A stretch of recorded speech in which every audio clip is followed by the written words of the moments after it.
top, the big breaking news is that Supreme Court Justice Stephen Breyer is going to retire at the end of this term. That's going to have a lot of political ramifications down the road. Before we get into the legacy of the court and the politics of it, let's just talk about Stephen Breyer himself. He is one of the longest serving justices that sits on the Supreme Court right now. He has been serving for 27 years, was confirmed back in 1994. He is one of the reliably liberal votes, one of the three liberals on the court today, and he's 83 years old. So there was a lot of speculation as to whether or not he was going to retire given his age, and also given the fact that he was getting a lot of pressure from Democrats in Congress, from Democrats nationwide, from liberals about leaving the court right now. And here's why that would be important. If you were to leave now, this allows President Biden to nominate somebody and get one of his choices onto the Supreme Court, somebody who is younger, somebody who may be able to serve for decades. And what that does is sort of shore up at least a third reliably liberal vote for years to come. Now, you may remember a couple of years back, Ruth Bader Ginsburg, during the Obama administration, she was getting pressure, the same sort of pressure that Stephen Breyer was under now to retire. She did not do that. And then what happened is you had President Trump come into office. Ruth Bader Ginsburg passed away a little more than a year and a half ago. And President Trump was able to appoint the successor and shift the balance of the court. So a lot of liberals have put pressure on Stephen Breyer to leave now, because in a year from now, it may not be the case that Democrats have control of the White House and of the Senate, which is the crucial body that's going to be able to confirm a Supreme Court justice. So if he leaves now, this gives President Biden the opportunity to nominate one of his own justices and, again, shore up that liberal at least third vote. This is something huge that any president does. One of the marks of any president's legacy is how many justices, or if they're able to appoint and nominate any justice to the Supreme Court. Former President Trump got 3 conservative justices onto the court. And again, that really tilted the balance of power. So this is going to allow President Biden to do the same thing, at least in this one case. That's why this is so crucial. Now, looking back on Stephen Breyer's career himself, he was on the court for some really important, crucial decisions that did, set courts for American history. Most recently, you can think back to gay marriage decisions. Right now, they're going through decisions about abortion cases. Very famously, he was on the 2000 court that ultimately the presidential election between George W. Bush and Al Gore went in front of. So he's been on the court for some really monumental things. Again, 27 years on the court. Now, this vacancy itself at the end of this term, meaning June or July, is when the term would be up. That would begin the process for Senate Democrats to be able to confirm whomever it is that President Biden nominates. There are 2 names specifically that have been floating around. These would be historic picks, and these are just people who are avid court watchers and other journalists that cover the court more closely. And those names are Leandra Kruger, who is somebody who's on the California Supreme Court, and also Ketanji Brown Jackson, very recently, just a couple of years ago, confirmed to the D.C. D.C. Court of Appeals, federal court here. She was an appointee of President Obama and then confirmed again. Both of those would be women of color. And that would be somebody that if an African-American woman were to be put on the Supreme Court, that would be a first and something that President Biden actually on the campaign trail when he was nominee and candidate Biden said that he would do, that if he had the opportunity to nominate somebody to the Supreme Court, he said that he would nominate a woman of color. This is going to be his opportunity. And I think what you're going to see from certainly Democrats in Congress and liberals around the country is celebrating the fact that this decision by Stephen Breyer is being made now so that it does give President Biden that opportunity. Question here. Is there any way Republicans can delay confirmation? So it was not always the case that you only needed 50 votes to move a Supreme Court justice forward.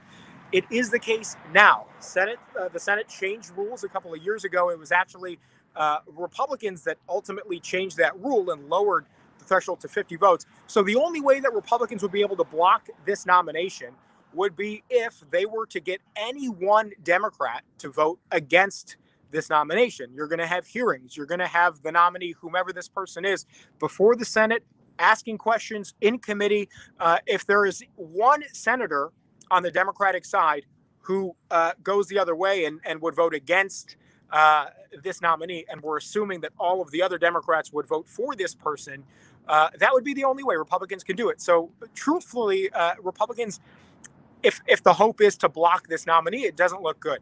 And I think what is more likely than Republicans blocking the Democrats' choice here is actually that you may have 2 or 3 Republicans vote with Democrats and confirm this person.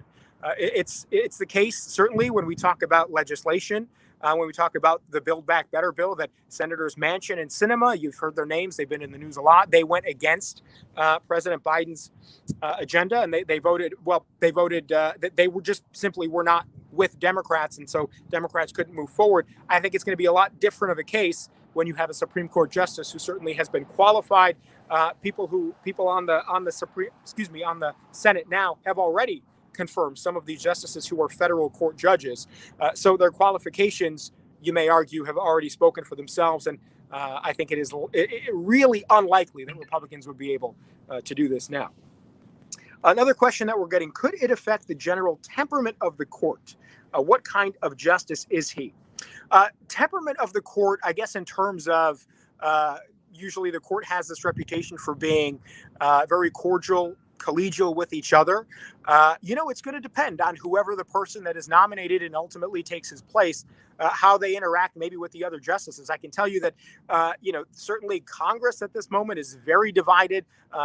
Politics can certainly be heated in terms of people's rhetoric, but you usually don't see that on the Supreme Court. Even if the opinions that these justices issue sometimes are stinging in their language, generally the way that they interact with each other, the justices on the court, is very cordial. And in fact, just a week or so ago, we were discussing a case where you had a liberal justice, Sonia Sotomayor, refusing to sit next to conservative justice Neil Gorsuch because he refused to wear his mask. She has underlying conditions. She was worried about COVID. That story was reported, and almost immediately the Supreme Court issued a statement reiterating the fact that Justices Gorsuch and Sonia Sotomayor are very close together and personally don't have any issues with each other. So I'm assuming that would still be the case here, depending on, again, who you bring in. But historically, that has been how the court is run. Again, if you're just joining us now at the tail end of this, we're discussing Supreme Court Justice Stephen Breyer making his announcement that he's going to retire at the end of this term. That is certainly going to set up what is likely going to be a heated fight, and certainly we're going to see what we have seen probably in the past, which is you've got committee hearings where it can sometimes get combative among Democratic and Republican Senate members who are going to be on these committees that are going to ultimately grill whoever it is that President Biden nominates to the court. Again, if you were paying attention during the campaign, as we mentioned earlier in this video, President Biden did make a commitment on the campaign trail, and we're going to probably have to dig up that soundbite where he did say he made a commitment to nominate an African-American or a woman of color to be on the bench. That's something that he said while he was campaigning. This is his opportunity now to do that, and we ran through some possible picks here. So what we're going to see likely is you nominate somebody, if you're President Biden, who is younger than Stephen Breyer, obviously, who is 83 years old, somebody who can serve on the Supreme Court for a long time, for possibly decades, and you try to help reshape the court in a way that fits your priorities if you are President Biden. Now, again, in 2024, we could have a Republican president. By the end of 2022, we could have a Republican majority Senate. So you're talking about at the end of July, when the Supreme Court term ends, just a couple of months for Democrats and for President Biden to get his nominee through. They would need to be affirmed by the Judiciary Committee on the Senate.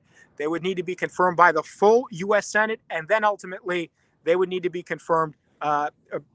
They would be appointed, rather, to the bench. So that would be the process. And again, we've seen these processes in just the last couple of years. When you think about Justice Amy Coney Barrett Gorsuch and Kavanaugh. Just recently, they have had heated nomination battles in the Senate. That is very likely going to be dominating news here on Capitol Hill for the next couple of months when you come to the end of the Supreme Court term in July. So what's next is our question here as we sort of wrap up. Any idea on a timeline? Again, the Supreme Court's going to go until likely June, possibly July when that term ends. And then that would be the next timeline. You have just a couple of months to get this thing done. Okay, it looks like we're wrapped up on the questions that I've been sent anyway from producers. Anybody watching, if you have more questions, you can be sure to drop them below, and I can try later to get to them and answer them. Hope this has been helpful, and we've broken down some of the basics of this breaking news that Supreme Court Justice Stephen Breyer has announced that he will retire at the end of this term. Be sure to tune in to News Nation at 4 o'clock Central Time, 5 o'clock Eastern Time for rush hour. We're going to have a lot more coverage on this story and many more stories that are pressing nationwide then. Thank you so much for being a part of this and for joining us for this live stream. And we will see you on TV.